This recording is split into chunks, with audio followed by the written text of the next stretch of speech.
Լսիր ժողովուրդ հայտագիրն է Հայաստան ձայնասփյուռի եթերում։ Սեր, սիրահարվածություն, ճակատագիր, երազներ, ընտանիք, համացանց, երիտասարդներ եւ նմանատիպ այլ նյութերի շուրջ զրուցում են ձեզ հետ Հայկուհի Դանիելյանը եւ Տեր Հուսիկը։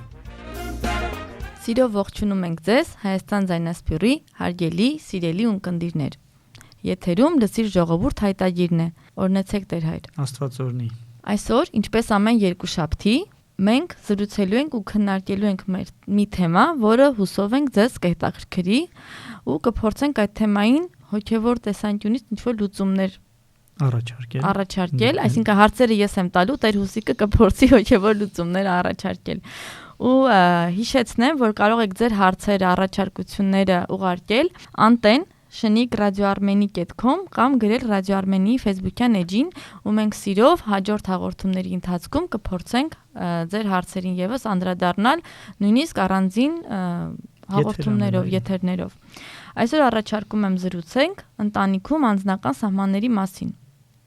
Շատ լավ։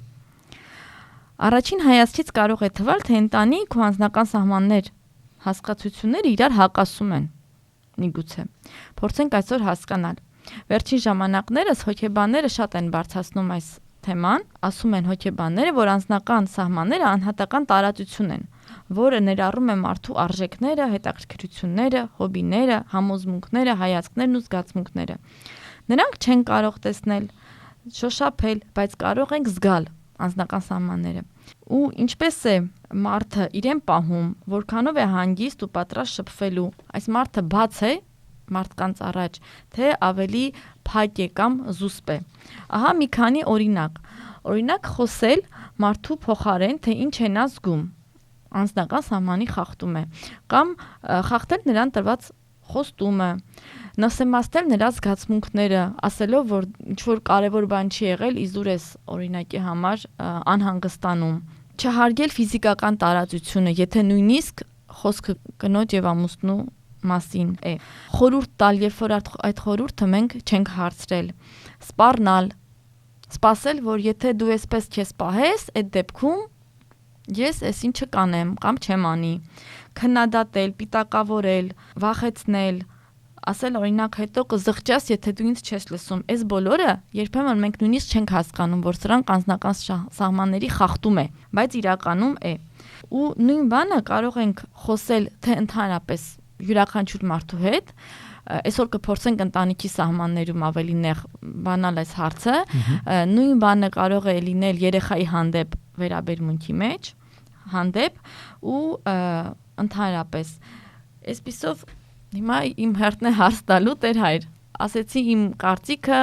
հոգեբանների կարծիքը, այսպես ասած, դուք ինչպես կբնորոշեք, ինչ է անձնական սահմանը։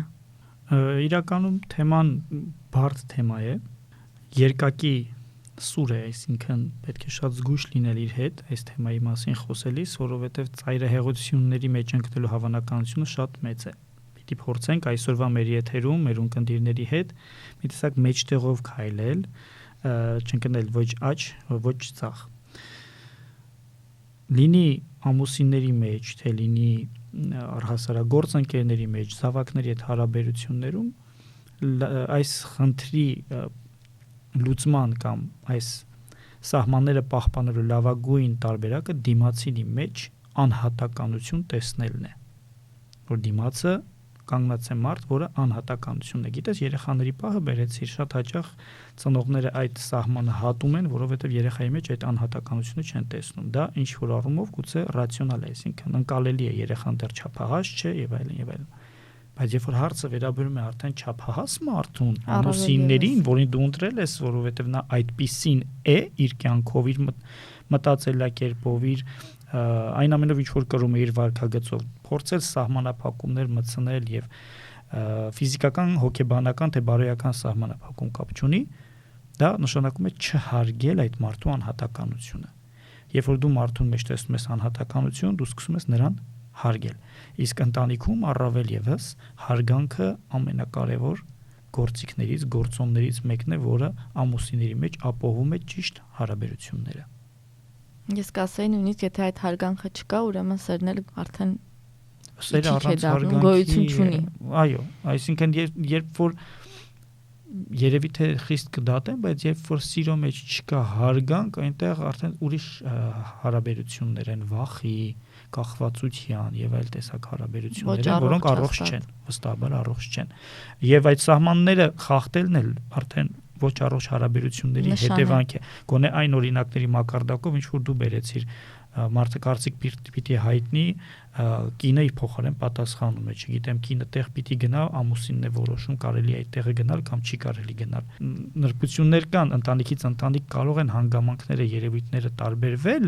բայց ընդհանուր առմամբ, եթե դու քո դիմացինին սիրում ես, հետեւաբար եւ հարգում ես, եթե հարգում ես, ուրեմն գնահատում ես նրան որպես առանձին անհատականություն, որը ունի որոշում կայացնելու իրավունք, կարծիք արտահայտելու իրավունք, քայլեր ձեռնարկելու իրավունք։ Հենց այդ պատասխանից բխող մի հարց, որը մեր հայկական իրականության մեջ երբեմն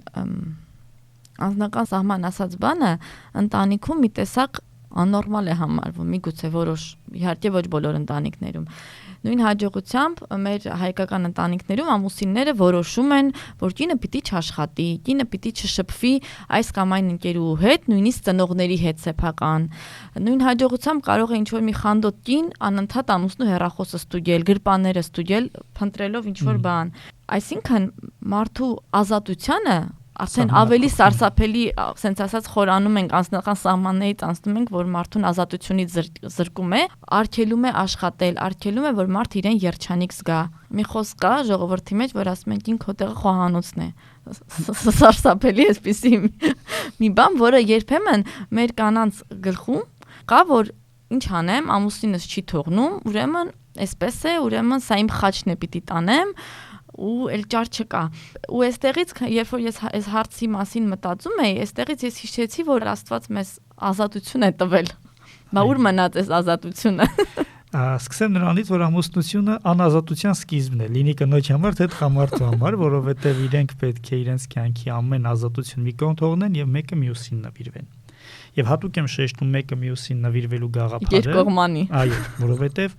եթե հարցը փոխադարձաբար քննարկված, հասկացված եւ որոշված է, սա այլ հարց է, այստեղ անձնական սահմանների խախտման խնդիր չի կարող լինել։ Բայց եթե մեկը բռունցքը խփում է սեղանի, ասում է ես ասել եմ, ուրեմն այդպես պիտի լինի, սա արդեն որոշակիորեն անթույլատրելի է։ Գոնե քո բերած օրինակների մակարդակով իմ միտք եկավ մի բառ, որը կարծում եմ պատճառն է այս բոլորի, վստահության պակասը, անվստահությունը։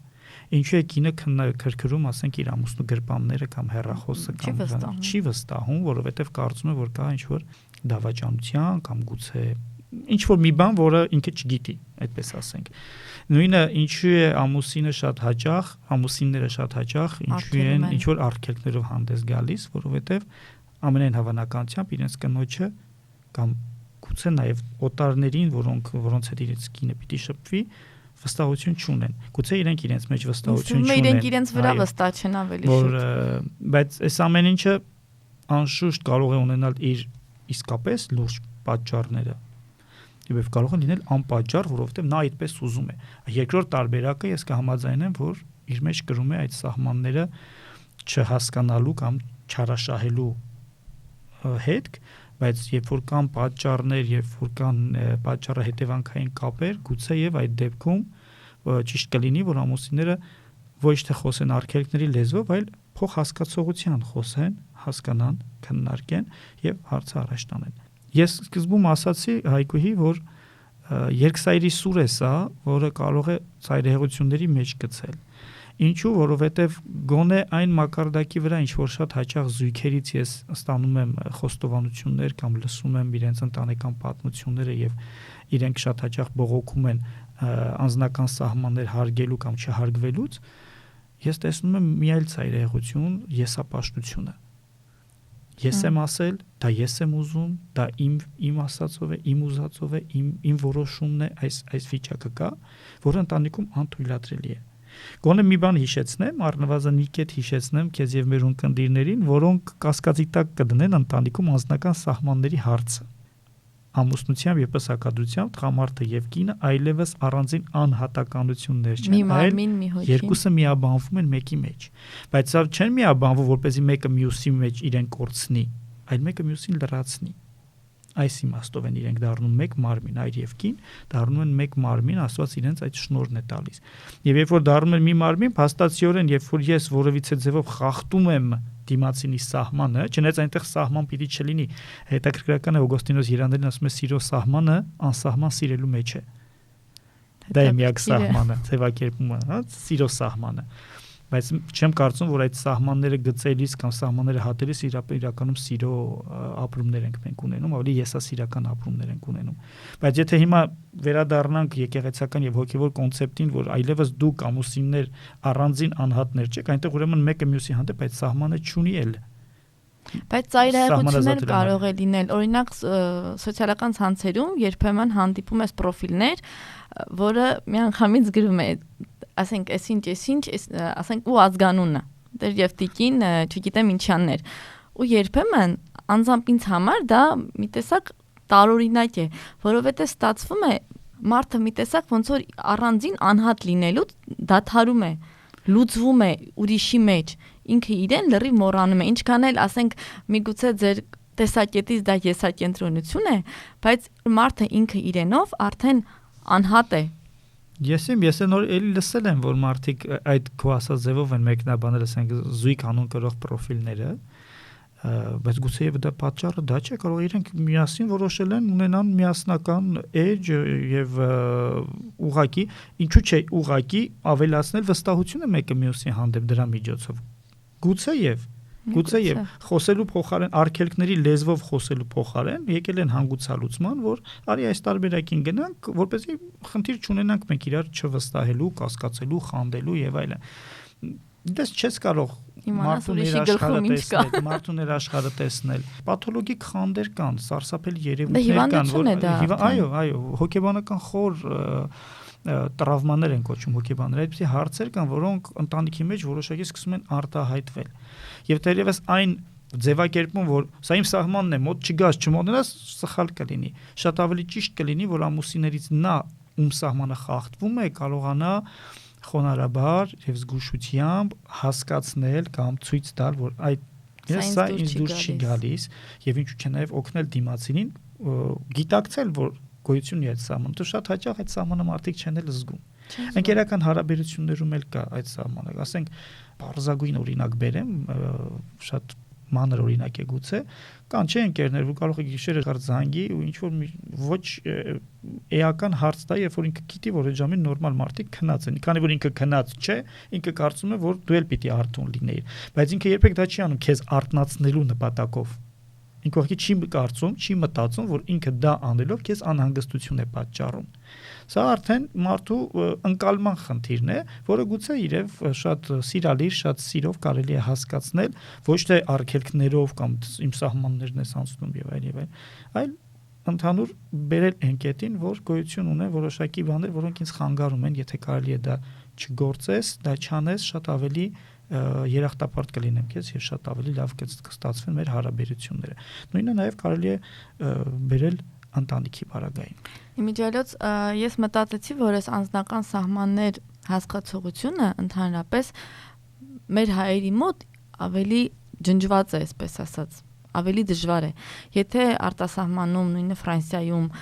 ինչ որ մեկի տուն գնալու համար, ինչ որ մեկին արդեն զանգելու համար ես իմ ընկերուհիների հետ օրինակ կարող եմ պայմանավորվել օր ու ժամ, որովհետև ամբողջ օրվա ընթացքում օրակարգ ունեմ, գործեր ունեմ, ես ամեն րոպե չեմ կարող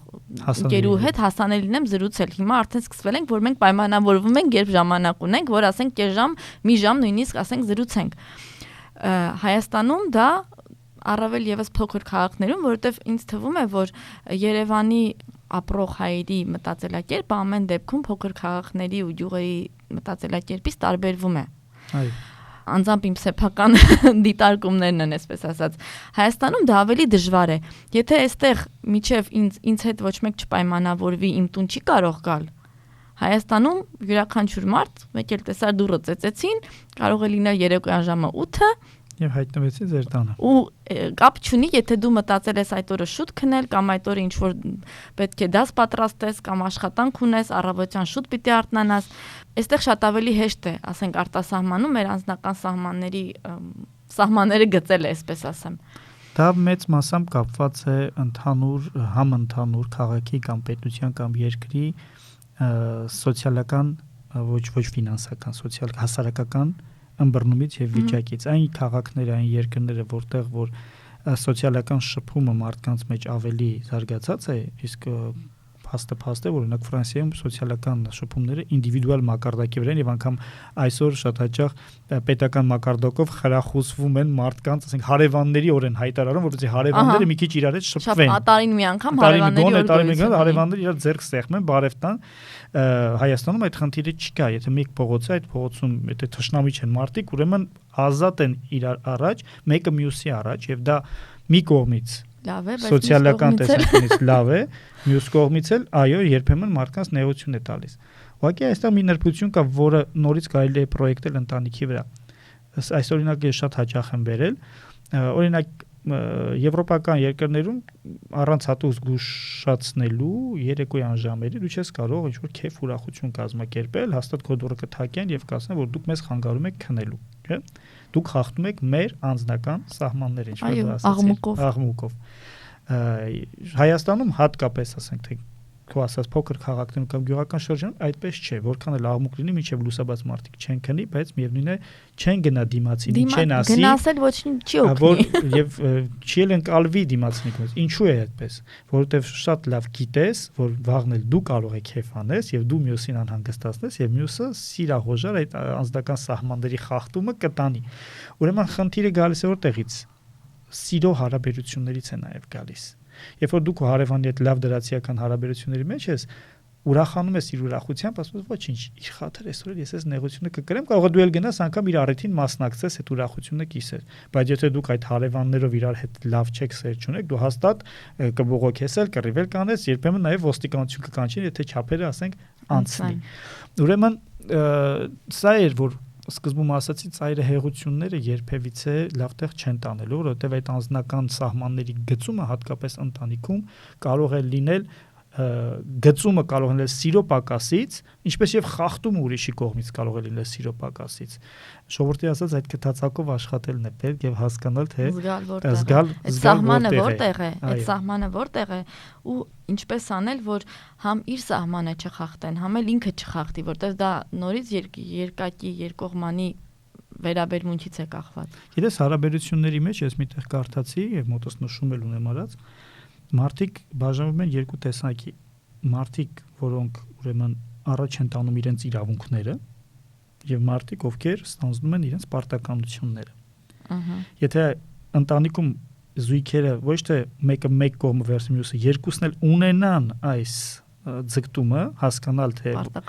ինչ պարտականություններ ունեմ ես իմ կողակցի հանդեպ, հարգելու, սիրելու, հոգ տանելու, իրեն հանգստի իրավունք տալու, իրեն աշխատանքի իրավունք տալու, խոսքի իրավունք տալու եւ մյուս կողմից հասկանամ թե ինչ իրավունքներ ունի ինքը եւ ինչ իրավունքներ ունեմ ես Աստծո առջև վերցրած, կարծում եմ ամեն հարց կգա իդեալական կետի կհասնի եւ այդ այր եւ կնոջ միությունը այլևս չի լինի արհեստական սերտաճում կամ իրարից բաժանված իրավիճակ, կլինի իսկապես օրգանիկ մի փոխհարաբերություն, որտեղ այդ սահմանների խախտումը դու անգամ չես էլ զգա, որտեղ ամեն ինչ կլինի շատ դինամիկ եւ սիրո ու հաճույքի մթնոլորտի մեջ։ Բայց այնուամենայնիվ այսպիսի մի բան, ինչպես հասկանալ, որ քո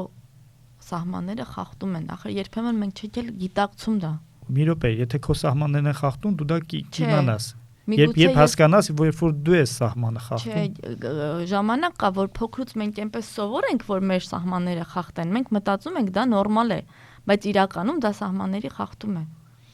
Սա երևի թե արդեն ինդիվիդուալ հարց է, որտեղ այդ սահմաններն էլ ամեն մարդ առաձգական է, ամեն մարդ ինքը իր ընկալումն ու գիտակցումը ունի այդ սահմանների։ Եվ նորից եմ ասում, թերևս որքան որ մարդիկ իրար հետ սիրով կապված են, այդքան այդ սահմանները անտեսանելի են, որովհետև երբևիցե սիրո մեջ, սիրո շեշտում եմ, ոչ թե սիրո իմիտացիայի կամ պատկերացրած փոխհարաբերություն, սիրո մեջ այդ սահմանները խախտելը չի նկատվում օրինազանցություն եւ սահմաններ դնելու խնդիր էլ չկա, որովհետև ամեն բան ազատության մեջ է, իսկական սիրո մեջ։ Այ ցավոք, երբ որ հարաբերությունների մեջ մտնում է որոշակի ոչ հայերեն բառով ասած սուբորդինացիա, որոշակի աստիճանակարգում, մեկը իրեն վերաբերում է ավելի իրավունքներ, քան մյուսին, չկա հավասարությունը, որը պետք է լիներ, աստվածատուր հավասարությունը, մենք արդեն խոսում ենք մեկ անգամ, չարաշահվում է տեր եւ հնազանդ լինելու սխալ գիտակցությունը, ամեն բան սկսում է խնդրի մեջ ընկնել, զրուցել, խոսել, սիրել, խոնարհ լինել մեկը մյուսի հանդեպ եւ ամեն բան տեղը կընկնի։ Այդ դեպքում, որ եթե մի կողմը անընդհատ խախտում է ու չի հասկանում, մյուս կողմը ում սահմանները խախտում են, ինչպես արձագանքել, որ չդառնա մի կողմից ինչ որ մեծ խնդրի պատճառ, մյուս կողմից ամեն դեպքում, որ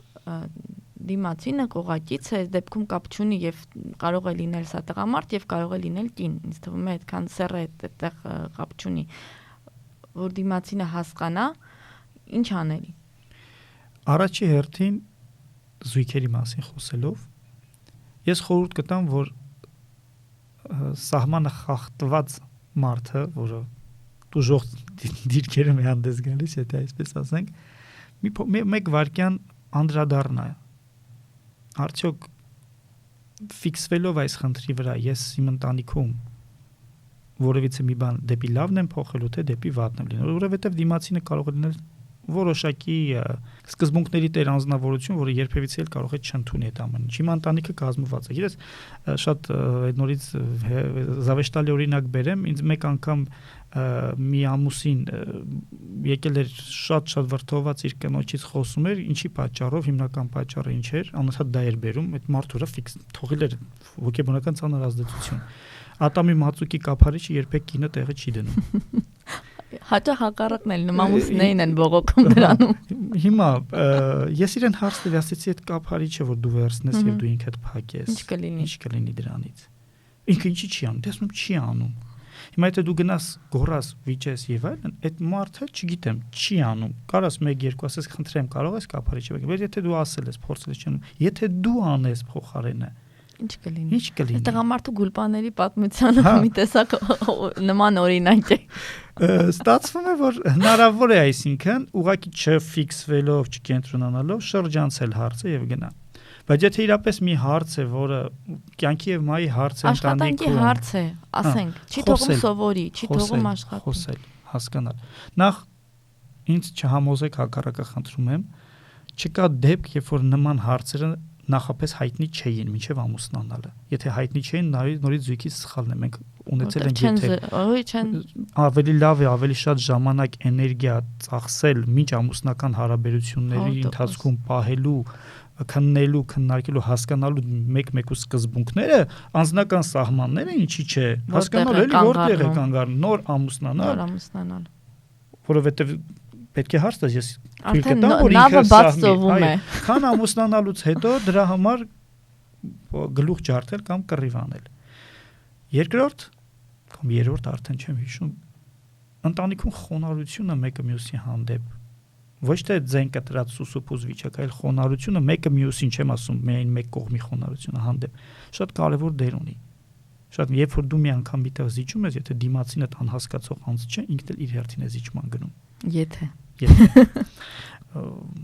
ցավոք, ինչպես ասում էր կարծեմ Տոլստոյը, բոլոր ընտանիքները ուրեմն դժբախտ են միանման, բոլոր ընտանիքների դժբախտությունները միանման են, բայց երջանիկ են յուրովի, ուրեմն պիտի փորձենք մենք մեր երջանկությունը յուրովի կառուցել, որտեղ կան առանձնահատկություններ, որքան էլ որ ընդհանրությունները լինեն։ Գիտես, եւ ավարտելու համար ես կուզեի մի տող կարդալ Աստվածաշնչից, որը զույգերին չի վերաբերում, այլ վերաբերում է մարդկային փոխհարաբերություններին, քրիստոնյաների փոխհարաբերություններին, բայց հիանալիորեն, եթե պատկերացնենք տղամարդու եւ կնոջ համար ասված, կհամապատասխանի։ Ուրեմն Փիլիպեցիներին ուղված նամակում Պողոս առաքյալը ասում է. միշտ իրար հետ նույն բանը խորհեցեք, նույն սերը ունեցեք ձեր մեջ, եղեք միաշունչ եւ միախորհուրդ, մի արեք որևէ բան հակառակության ոգով, ոչ էլ որևէ բան սնապարտությամբ, այլ խոնարհությամբ, մեկը մյուսին ավելի լավ համարեցեք, քան ինքներդ ձեզ։ Միայն ձեր շահը մի փնտրեք, այլ յուրաքանչյուր ոք իր դիմացինի շահը թող եւս փնտրի։ Եթե այս սկզբունքը ընտանիքում լինի, միայն իմ սահմանը չեմ փնտրում, այլ նաև իր սահմաններն փորձում տեսնել, հարգում եմ իր սահմանները։ Այս փոխադարձությունը, այս սիրո մթնոլորտուն չի կարող իր պատուղը չբերել։ Այս դեպքում ընդհանրացնելով, այսպես ասած, մեր զրույցը, եթե փորձենք վերջնական, այսպես ասած, հասկանալ, թե ինչ անել, ստացվում է պիտի սկսենք նրանից, ինքներս մեզնից, ինչպես միշտ։ Մենք ինքներս փորձենք հասկանալ, արդյոք չենք խախտում դիմացինի սահմանը, երևի թե։ Այո։ Հետո նոր սկսենք մյուսին ցույց տալ, որ իմ սահմանը որտեղ է, չգիտեմ։ Ես ավելի կուզեի Օգոստինոս Երանելու խոսքի վրա կանգ առնել եւ շեշտադրումը կատարել սիրո վրա։ Սիրո սահմանը անսահման լինելու մեջ է, անսահման սիրելու մեջ է։ Սիրելիներ, եթե իսկապես սիրում ենք դիմացինին, եթե իսկապես հարգում ենք, տեսնում ենք իր մեջ այդ անհատականությունը, ուրեմն կունենանք եւ վստահություն։ Եթե ունեցանք վստահություն, չի լինի կասկածամտություն։ Եթե չեղավ կասկածամտություն, սահմանների կեսը արդեն բաց են։ Սեր ազատության մեջ է թևեր առնում, իսկ խանդը, արգելքները, սահմանները կտրուկ ձևով գծելը ուղղակի կտրում է այդ սիրո թևերը եւ թույլ չի տալիս, որ այդ սերը թրջի, ճախրի։ Տեսել եք Հայաստանում շատ կար աղունիկ բազմացնողներ կային, աղավնի։ Տեսել եք աղավնիների սերը երբևիցե։ Գիտեք, որ երբ որ աղավնիները իրար հետ կապվեն, բեղնավորվեն, մեկ աղավնի միայնակ երբեք չի թրջում։ Եթե ունի ինքը զույգ, ունի կողակից, իրենք միշտ երկուսով են թրջում եւ ճախրում։ Հենց աղավնին է խորհրդանիշ դարձել։ Սիրո եւ միաբանության եւ անբաժանության ժամանակ միշտ տեսնում եք, չէ՞, հենց աղավնիներին են թրջնում։ Մեր ընտանիքներում էլ այդպես պիտի լինի։ Հիմա պատկերացրեք աղավնիներ, որոնք երկնքում իրար համար սահման են գծում, չէ, իրենք իրար հետ են, իրենք ճախրում են, իրենք վայելում են, իրենք այդ սահմանների պետքությունը չունեն, որովհետև շատ լավ գիտեն, որ իջան գետին այնտեղ իրենց սահմաններ կա, որոնց մեջ կմցնեն վանդակի մեջ, եւ քանի դեռ իրենք սիրո մեջ են, երկնքի մեջ են, իրենց ազատության մեջ են։ Նկարեցիք։ Այո, այդ ազատությունը պետք է վայելել եւ այդ ազատությունը պետք է տալ ընտանիքում մեկը մյուսին։ Ուրեմն կարող ենք ասել, որ սա Տեր Հուսիկի կողմից բանաձևն է հայ ընտանիքի, որտեղ հարգվում են անձնական սահմանները։ Հո այդպես լինի։ Շնորհակալ եմ այսօրվա զրույցի համար։ Առաջարկում եմ միգուցե նոր միտք առաջացավ հաջորդ հաղորդմանը անդրադառնանք խանդին ընտանիքում։ Այո, լավ թեմա է, լավ թեմա է։ Որը մի քիչ շարունակական կլինի այդպես։ Կրկնենք որոշ գաղափարներ այսօրվա եթերից, բայց այո, անձնական սահմանների ամենամեծ խախտումը հենց խանդն է, որ կա։ Շնորհակալ եմ այս զրույցի համար, շնորհակալ եմ սիրելի ունկնդիրներ, որ մեզ հետ էիք։ Առաջարկում ենք անպայման մեզ լսել երկուշաբթի ժամը 10:15 եւ կրկնությունը Կիրակի օրերը ժամը 1-ին Ֆրանսիայի ժամանակով Հայաստան ձայնասփյուռի եթերով։ Սիրուն օր եմ ձեզ մաղթում։ Ես էլ իմ հերթին իմ օրհնություններն եմ Աստծուց առնում եւ ուղարկում ձեզ բոլորիդ սիրելիներ, հիշեցնելով, որ եթե առիթ չեք ունեցել հիշյալ ժամերին միանալու մեր եթերին, Ռադիո Արմենիի կայքեջում արդեն մեր նախորդ հաղորդումները կան, լսիր ժողովուրդ, ուրեմն հայտագրի բաժնում կարող եք լսել եւ ինչպես սիրում ենք հաճախ ասել, ձեր դրական կամ բացասական քննադատությունները ուղարկել մեզ։ Աստված օրհնի բոլորիդ։ Հաջողություն։ Հաջողություն։ Եթերում է Հայաստան ձայնասփյուռի լսիր ժողովուրդ հայտագիրը։ Սեր, սիրահարվածություն, ճակատագիր, երազներ, ընտանիք, համացանց, երիտասարդներ եւ նմանատիպ այլ նյութերի շուրջ զրուցում են ձեզ հետ Այգուհի Դանիելյանը եւ Տեր Հուսիկը։ Միացեք մեզ յուրաքանչյուր երկուշաբթի ժամը 10:15-ին եւ Կիրակի ժամը 13-ին։ Սիրով ձեզ ենք սպասում։